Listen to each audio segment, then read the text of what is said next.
marching down Kirby Road. So if you're going to Drumcree, let your tents beneath the tree, 'cause you'll not be marching down Kirby Road.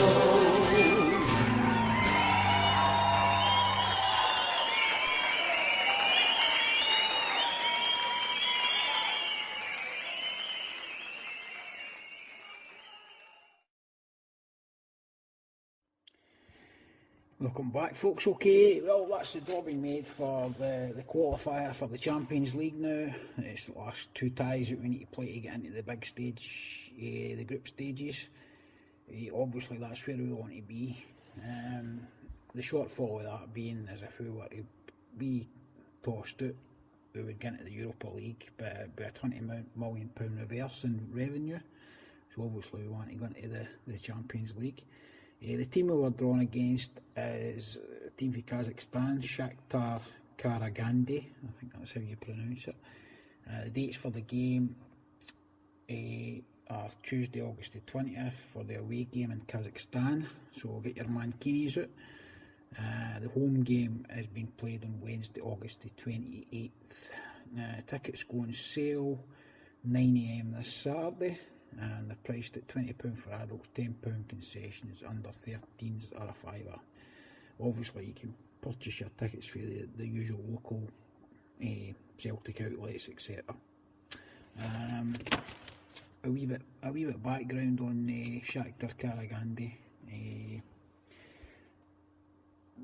The basic members of the Kazakhstan Premier League since its foundation in 1992. After reaching third place in 95 and 2007, their first championship was won in 2011.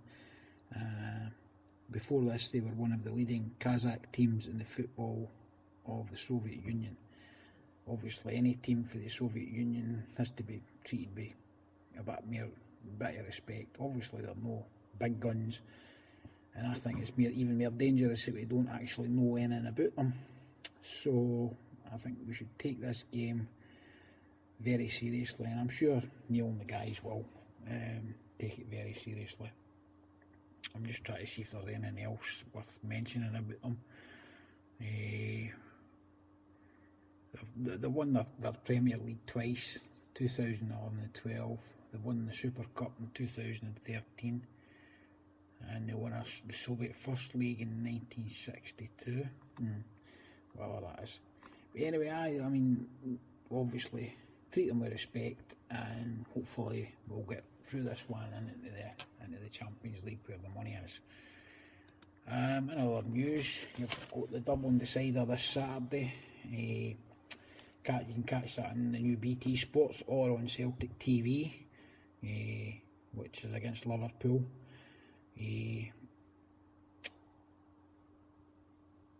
Should be expecting something in the right region of 50,000 capacity at the Aviva Stadium. So that's going to be good. The coverage of the game starts at 5 o'clock, so like I say, you can tune in for that. Any game against Liverpool is good, no matter if it's a friendly or it's competitive or not. Two great teams with two fantastic supports, and I think when they sing the Walk Alone, it'll be something special. So like I say, that's the Dublin decider, and it's also live on Celtic TV.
to the old main track.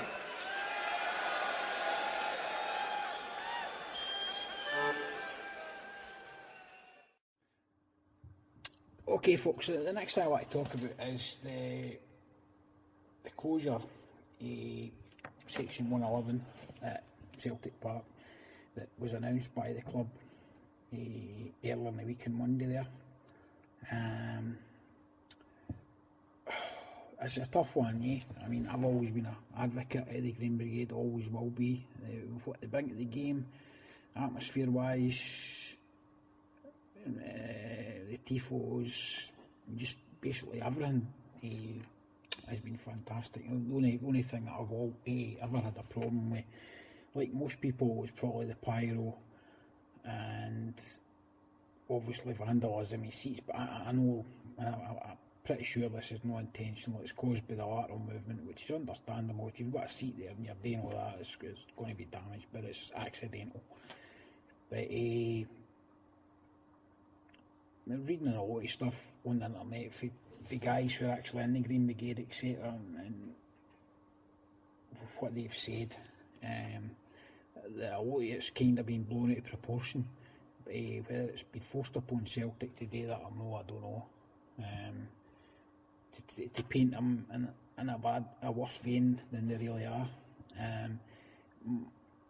My resolution for the situation is pretty simple, and I'm just a layman. I'm no claiming to know anything, but it seems simple to me that the easiest thing to have done would have been to have got this standing area in 111 and got it implemented before the start of the season, using like probably the railed seating technique that they've got in Germany, and it could be policed a lot better, and obviously trialled it for the season with the Green Brigade guys in there, and they could have done the lateral movement, obviously get rid of the pyro guys because they ain't working, and that's obviously causing a lot of issues.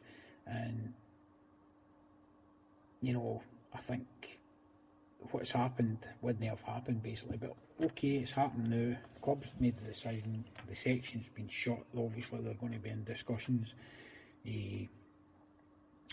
Some of the things obviously the club was worrying about was like the overcrowding, moshing, body surfing, like I've said, broken seating, bangers or pyro, lateral movement, which is quite a funny one, I think, because you're asking folk to go to a football stadium, support their team and not actually move.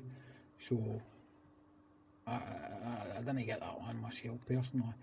There's a lot of information out there about this on the internet now, and a lot of people are quite angry, and there's been several arguments on Facebook and that, and group pages amongst our own support, people who are obviously for and who are against the Green Brigade. I can't fathom why anybody would be against them other than on a few of the issues, like I've said, i.e. vandalism and pyro.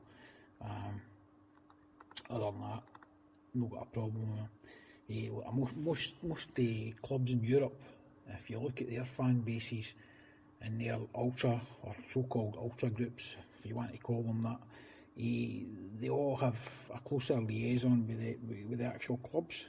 So I don't know if that's something that Celtic maybe need to take on board a lot more than what they've done prior. I know they're talking to them, but maybe they need to get something a bit more kind of concrete and somebody actually in the club that can liaise and maybe sort this out, so it's for everybody's benefit, because it'd be a shame to see them go for good. And I mean, obviously they're talking about dispersing them around about the stadium and relocating. It's definitely going to have an adverse effect on the match day experience for fans, and I think Celtic could possibly lose a lot of young fans, etc., because they're kind of attracted to that kind of thing.